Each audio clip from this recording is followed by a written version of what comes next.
Hi, I'm Rosemary. I'm 34 years old, and for almost a year now I've been married to Jake, who, as it always seemed to me, was not just my beloved person, but also a reliable partner with whom I could discuss any issues, make joint decisions, and build the very life that many people dream of.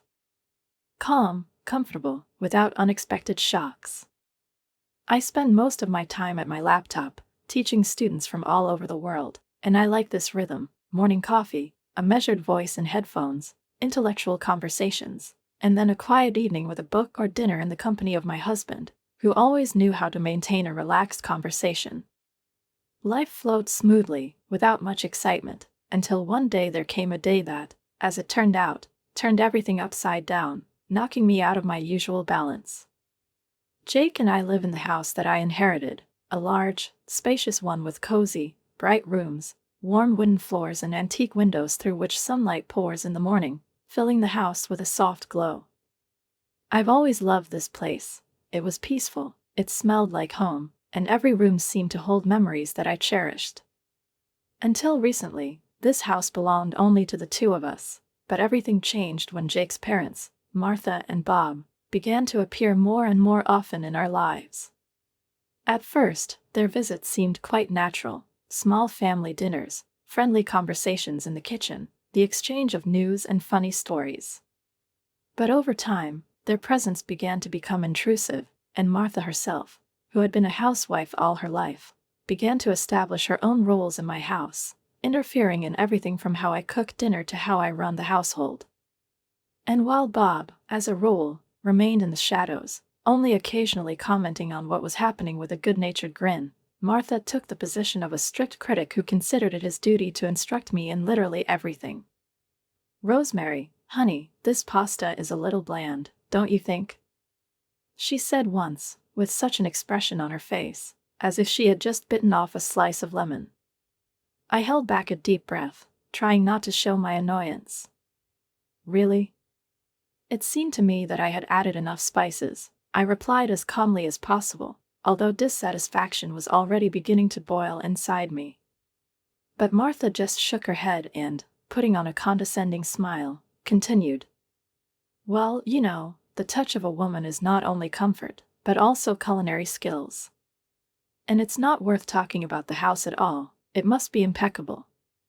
You want Jake to be happy, don't you?" I mentally counted to 10, trying not to say anything harsh. Every word she said sounded like a reproach, as an indication that, in her opinion, I was not coping with the role of a wife the way I should have. I tried to explain that I also have a job, that I can't magically dust off between classes and turn the house into a museum exhibit, sparkling with sterile cleanliness. But Martha just waved her hand condescendingly, as if my words had no meaning. "Nonsense, dear, it's all about the right priorities. Taking care of your home and husband is the main thing." When she was once again sorting out my duties, her gaze suddenly fell on Jake's underwear, which I had just folded after washing. "Are you letting him wear this? My God, the colors are faded, and are you using the wrong detergent?" she asked, picking up one of his shirts and wrinkling her nose in disapproval. I clenched my fist so tightly that it seemed I could turn coal into a diamond. Anger bubbled up inside, but I forced myself to swallow it, calming myself with the thought, "Keep the peace, Rosemary. They're just visiting, they won't stay here."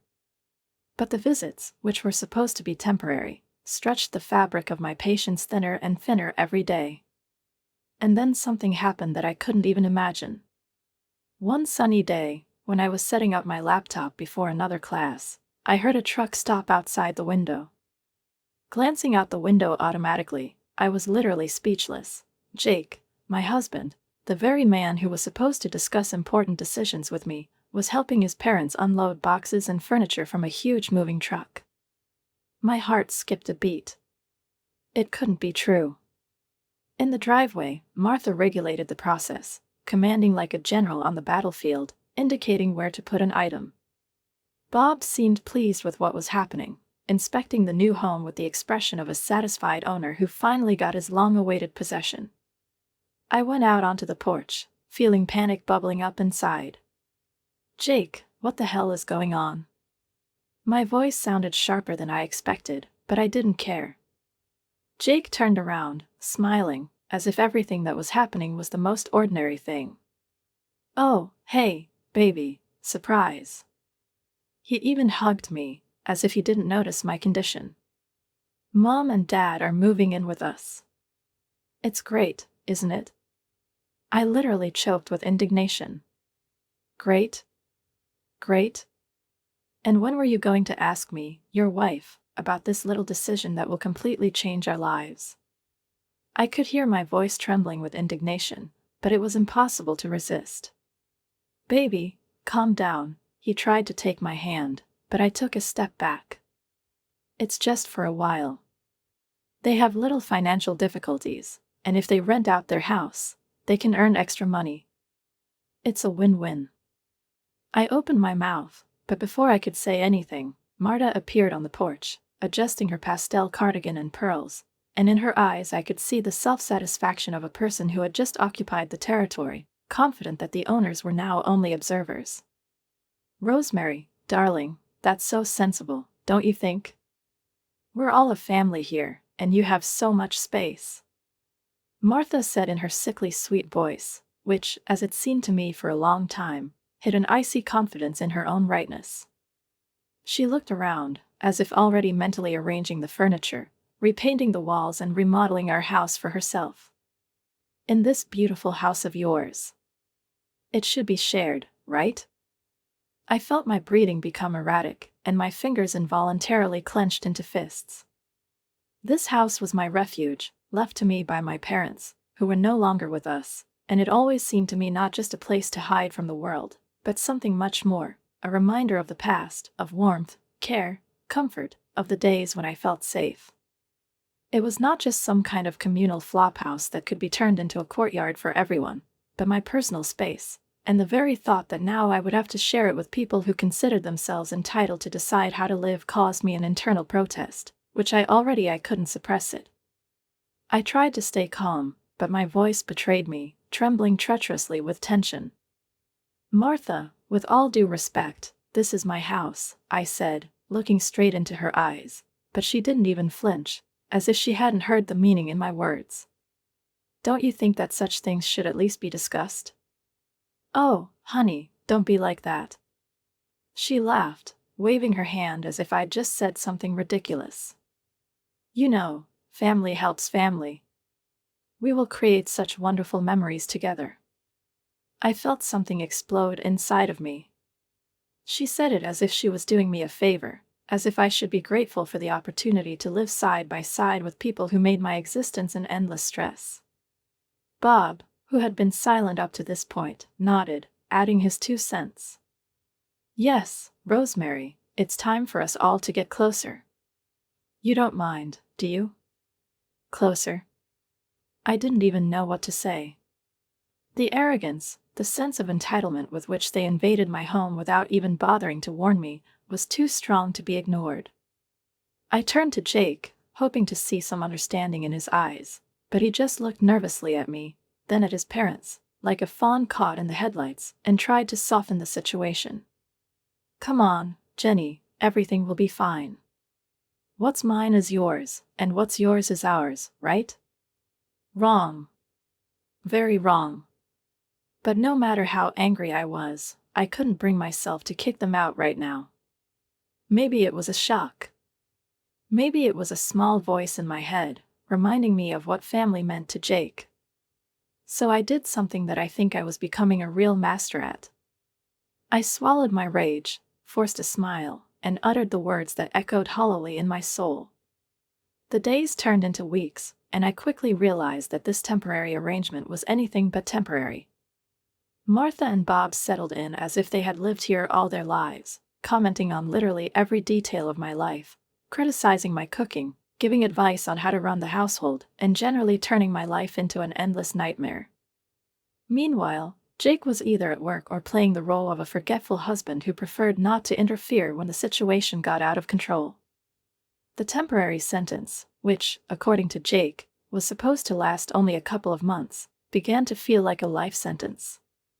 Every day, from the moment I opened my eyes to the second I collapsed into bed, It was a marathon of combining work, patience, and the endless demands of my new neighbors. One morning, when I was preparing for a particularly important tutoring class, Martha burst into my makeshift office without even knocking. There was indignation in her gaze, as if she had just discovered a crime of universal proportions. "Rosemary, this place is a pigsty," she exclaimed indignantly, looking around the room with a tenacious gaze. "When was the last time you dusted? And those cups from yesterday are still in the sink." I froze, my fingers hovering over the keyboard. "Martha, I have important classes today," I replied slowly, barely able to contain my irritation. "I'll do it when I can." She snorted, crossing her arms over her chest. "In my day, women kept the house clean and worked at the same time. The main thing is to manage your time better." "Is it better to manage your time?" I wanted to scream. But I held back, focusing on the computer screen, even though I could barely see it through the red haze of anger. It wasn't any easier with Bob either. He had this uncanny ability to need me just when I was explaining complex concepts to students. "Rosemary, where's lunch?" he shouted from the living room, ignoring the "do not disturb" sign I hung on the door. "In the fridge, Bob. Just warm it up." Do I look like a chef? Can't you take a break and cook something? His voice was so loud that it literally rang in my ears. Jake, God bless him, tried to be a peacemaker, but his efforts only led to more frustration. He either insisted that he had to be patient, or promised to talk to his parents, but it didn't go beyond words. I felt like I was losing myself. My house was no longer mine. My life didn't belong to me anymore. And the worst part was that I didn't know how to change it. I was sitting at the kitchen table, gritting my teeth so hard that a dull pain was throbbing in my temples. An untouched dinner was cooling in front of me, and the only thing I could think about was how it all went so far, how I allowed my own house to turn into a battlefield where every day I had to defend the right to personal space, to silence, to basic respect. "Jenny, can't you just stop this for today?" Jake's voice, tired and irritated, sounded like another blow to his weakened nerves. "Let's at least have dinner in silence, right?" The last flash. Drop it. It's like I'm stirring up a drama over lunch and dust bunnies, like I don't have the right to complain that my life doesn't belong to me anymore. I looked at him, and his face looked strained, like the mask of a man who was tired of maneuvering between two conflicting sides and no longer knew how to please both. He wanted peace, but he didn't understand that this peace was provided solely by my ability to swallow resentments and pretend that everything was fine. But it wasn't okay. The culmination of this daily routine came one evening when I was trying to finish the last sessions of the day. I closed the door to my office, hoping for a few hours of silence, but of course, silence was an unattainable luxury for me. Martha decided that now was the perfect time to lecture me again about the importance of order in the house. "You know, Rosemary, a cluttered house is a sign of a mess in your head," she said, crossing her arms over her chest, like a teacher who caught a student cheating. "Maybe if you cleaned more, you'd be less stressed. Less intense." I almost laughed. Instead, I slowly got up from my chair, feeling an icy calm spread inside me, the same one that precedes a storm. "Martha," I said in a flat voice, standing in front of her. "I'm working. This cluttered office is paying our bills right now. And maybe if you're so worried about cleaning, could you help?" Her face turned red, and I realized that I had finally broken through this impenetrable wall of complacency.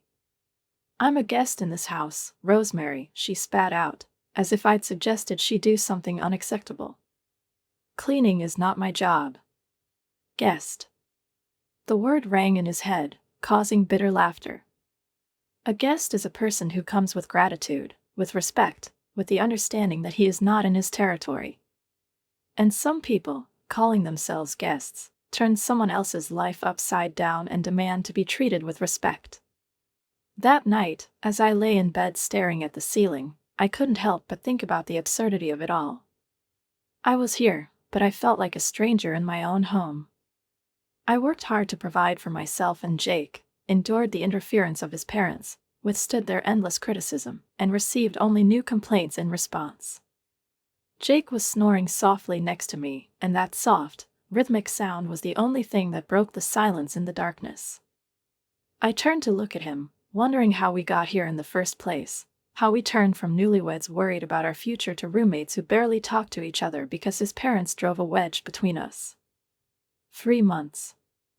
3 long, painful months that felt like an invasion of my privacy, an occupation from which there was no escape. And then a new trouble came. Jake came home earlier than usual one day, his face ashen and his shoulders slumped as if he had just lost a fight with a bear. "Jenny, I got fired," he blurted out without even sitting down at the table. I blinked, not immediately realizing the meaning of his words. I was already calculating in my head how much money we had left, how much I could earn, and where to cut my expenses. His parents were out at the time, probably terrorizing another poor guy with their moralizing, and he made me swear I wouldn't tell them. Great. Just what I need. It was all on me now. My online classes suddenly became more than just a way to keep myself busy or earn a few extra comforts. They turned into our only lifeline. I redoubled my efforts, stretching my working hours to the limit. At some point, I realized that I was no longer just tutoring, I was running my own online school. A small part of me was buzzing with pride, but I kept it a secret. It makes no sense to add fuel to the already burning hell that was our home. The money was tight, tighter than the lid on a jar that hadn't been opened in 100 years. Every penny had to cry out for mercy before being spent. And at some point, I had to step over myself and talk to Martha and Bob. "Listen," I began, gathering my courage. "I know this is awkward, but I need help with the bills. Maybe you could cover at least part of the rent?" Their reaction was like I suggested they go to the moon. "What do you mean?" Bob raised his eyebrows in surprise. "Jake covers everything, he earns enough." I felt my patience bursting at the seams.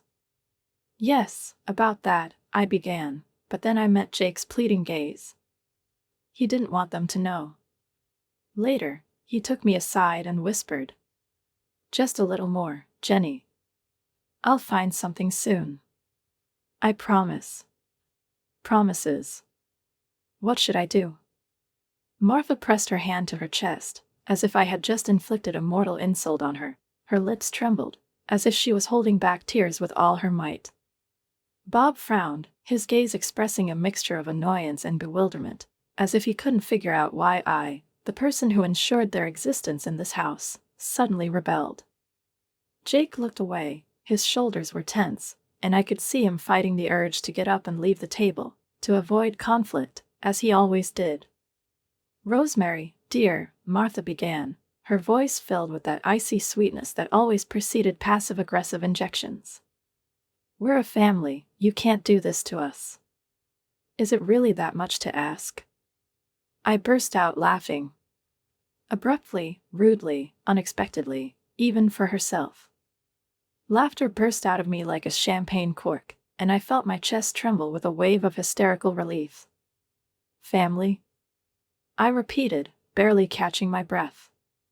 "The family helps each other. The family respects personal boundaries. A family does not become a parasite on the lives of its children." Martha sighed, cocked her head to one side, and her eyes filled with the same pity that always drove me crazy. "I know you're tired, honey. Work, home, so much is on you." She threw up her hands dramatically, as if to portray the hopelessness of my situation, but there was no sympathy in this gesture, only pretense. "We just wanted to get some rest. Is that a crime? At least leave forever." I flared up, feeling a wave of anger wash over me. "But not with my money." Bob snorted in annoyance, his fingers curled into a fist on the table. "Well, we thought Jake would take care of everything," he said with emphasis, as if trying to remind me that there was a man in the house who, in his opinion, should be the breadwinner. I turned abruptly to Jake, who had been sitting with his head down, avoiding my gaze. "What about you?" I asked, and my voice was filled with anger and exhaustion at the same time. "Do you think this is normal?" He fidgeted in place, nervously rubbed his palms, as if trying to erase a sticky trace of guilt from them. "Jenny, let's not fight," he muttered, but the uncertainty in his voice betrayed his weakness. "We're not going to fight." I put my elbows on the table and leaned forward, glaring at him. "Your parents have been living at my expense for 3 months now. I've been pulling on this house. I pay the bills. I work without rest. I'm trying to somehow keep our lives normal, and you can't even tell them that you don't have a job anymore." "You don't understand," he started, but I interrupted him, not wanting to hear pathetic excuses. "What don't I understand, Jake?" My voice rang with tension. "That you're afraid to admit that you lost your job.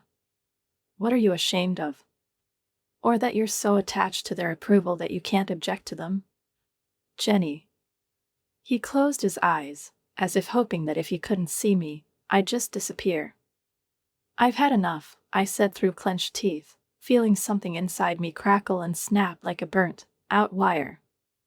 "I won't support them anymore. I won't give them a dime. If they want to eat, let them buy themselves some food. If they want to travel, let them find a job.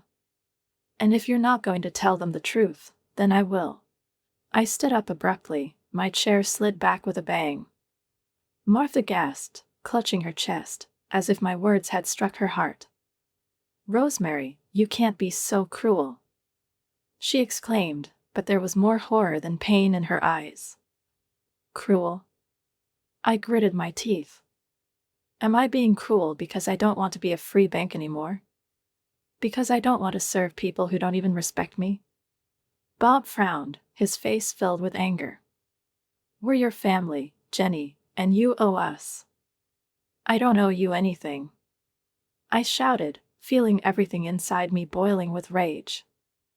I turned to Jake, hoping for the last time to see support in him, to understand that he was on my side after all. But he just sat there, staring at his plate, as if that was the only way to avoid the scene. And then I understood. I'm alone. I've been fighting this fight alone since the beginning. And if I want to change my life, I'll have to do it without his help. That night, I couldn't sleep for a long time, lying in the dark and listening to Jake's steady breathing next to me. His calmness irritated me to the point of pain in my teeth, and rage seethed inside, mixed with cold calculation. I went over every word in my head, every shade of voice, every nuance of intonation. Martha pretending to be a poor, suffering woman, Bob hiding greed behind the mask of a stern patriarch, and Jake, my husband, the man I once loved, now revealed to me from a completely different side, unscrupulous, petty, capable of betraying for the sake of money and comfort. That night, I decided, I won't let them destroy me. If they want a game, they'll get it, but according to my rules. The next morning, I got up earlier than usual, tried to look tired and exhausted. I knew that I needed to inspire them with confidence in my weakness so that they would continue to think that they had the situation under control. Bob was already waiting for me in the kitchen, lounging at the table with a newspaper and a cup of coffee, as if he were the boss in this house. "Good morning," he muttered, not even looking at me. "Morning," I muttered, pouring myself a cup of coffee and sitting down across from him. "I was thinking about our conversation yesterday." The newspaper slowly lowered, and his attentive gaze bored into my face. "So," he drawled, choosing his words carefully, like a hunter scenting prey. "And?"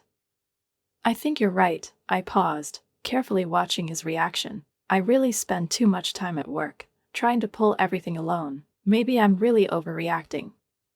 Martha came in, dressed in her usual satin dressing gown, with that pronounced note of drama in her movements, as if even her morning appearance in the kitchen was a theatrical scene. "What are you talking about?" "What is it?" she asked, sitting down next to Bob, peering into my face with genuine curiosity.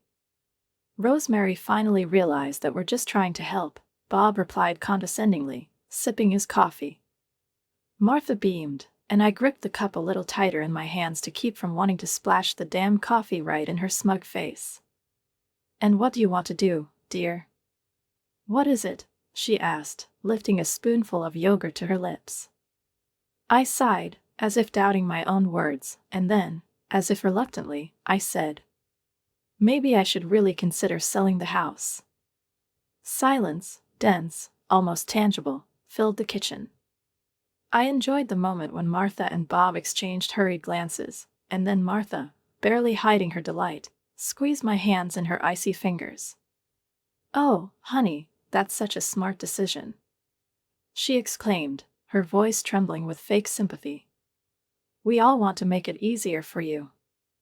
I made eye contact with Jake, who had just entered the kitchen. He froze in the doorway, his eyes widened in surprise, but I also saw triumph in them. He believed that he had won. "Did you really decide that?" "What is it?" he asked cautiously, as if he was afraid to startle this moment. I nodded slowly. "Yes. I thought that maybe this was really the way out. Of course, we need to weigh everything up, but I'll take a closer look at the options." I saw his shoulders relax, and the corners of his mouth twitch slightly in a satisfied smile. He was sure that the job was done, that I had fallen into their trap. But, oh no, my dear, you're the one who fell into mine. I spent the next few days searching for real estate agencies. I allegedly called realtors, looked through ads, made notes in a notebook left on the kitchen table, all in order to strengthen their faith that they were getting what they wanted. I saw how their mood improved every day, as Martha began to plan a new life, as Bob allowed himself more and more rudeness, as if I no longer mattered. But Jake. He suddenly became more gentle, more attentive. He brought me tea, asked me questions about how I was feeling, and put his hand on my back, as if he were a loving husband again. Only now did I know that it was a lie, a game played out according to a pre-written script. I'd been waiting for the moment. And when it came, I acted quickly. In the evening, when everyone had gone to their rooms, I locked myself in my office, took out the pre-prepared documents from the closet and set to work. In my hands was not a contract for the sale of the house, but an application for divorce. It's real, official, with clear requirements, the breakup of the marriage, the immediate departure of Jake and his family, and most importantly, the complete preservation of the house for me. I acted cautiously so as not to arouse suspicion, but at the same time resolutely, without hesitation. The next morning, while they were still enjoying their futile hopes, I went to court, triggering the mechanism that would destroy their plans once and for all. When I returned, Marta was smiling at me, holding a luxury real estate catalog in her hands. "Jenny, darling, I found an amazing house on the coast." She unfolded the glossy pages in front of me, beaming with joy. I picked up the catalog, glanced briefly at the pictures, then slowly looked up. "That's great, Martha," I said softly, folding my hands on the table. "But I'm afraid you'll never get this house." There was silence in the room. "What do you mean?" Bob asked, frowning. I leaned forward, enjoying this moment, and after a theatrical pause, I said, "You're all packing your bags. You won't be here tomorrow morning." I saw Jake turn pale, a flicker of incomprehension in Martha's eyes, and Bob jump up, ready for a new wave of outrage. But that didn't change anything. The game is over. When I hung up the phone, the house suddenly seemed really empty to me. Not oppressively empty, not oppressive, as it used to be when I had to share it with people for whom I was just a means to achieve their goals, but truly spacious, open, belonging only to me. I walked through the rooms, examining them as if for the first time, noticing details that I hadn't paid attention to before, the sun's rays gliding across the wooden floor, the slight flutter of curtains from the breeze that crept in through the slightly open window, the muted smell of coffee still lingering in the air after my morning cup. I stopped in the living room, slowly looked around, and suddenly a wave of a strange, almost unusual feeling rose inside: freedom. I could do whatever I wanted. I no longer had to take into account other people's desires, adjust, or think about whether my choice would please someone else. This house was mine alone, and I could decide for myself what it would be like. I went to the bar in the corner of the room, took out a glass and a bottle of wine, which I carefully kept for a special occasion, although I never knew exactly what this occasion should be. Now I knew. After filling a glass, I went to the huge French window leading to the garden, pushed open the shutters, letting fresh air into the house, and took the first sip. The cold, tart wine burned my throat, but at the same time it brought a strange, almost childish pleasure. I went out onto the terrace, stepping barefoot on the smooth stone, and took a deep breath, feeling the anxiety, the remnants of old pain evaporate like morning mist. There was still a dull heaviness inside, but now it was not the pain of loss, not the fear of the unknown, but something else, a space ready to be filled with new colors, new possibilities, a new life. I wasn't going to leave this house the way it was when they had it. There were too many memories, too many other people's shadows hiding in its walls. I decided that the first step to a new life would be to get rid of the past. The next morning, I woke up earlier than usual, full of a strange, unusual energy. The feeling of loneliness that might have scared me yesterday seemed light and even pleasant today. I took a shower, dressed in comfortable jeans and a soft sweater, grabbed a cup of coffee, and picked up my phone. "Sarah," I said as soon as she answered, "I need your help."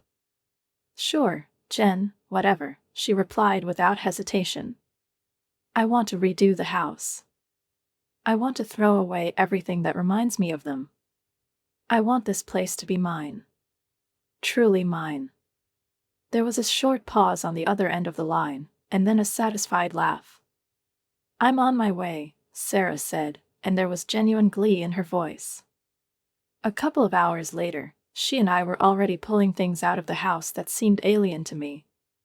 We got rid of everything: the heavy, dark curtains that Martha loved, the massive furniture chosen by Bob, the photos of me smiling next to Jake, even the dishes that these people once used.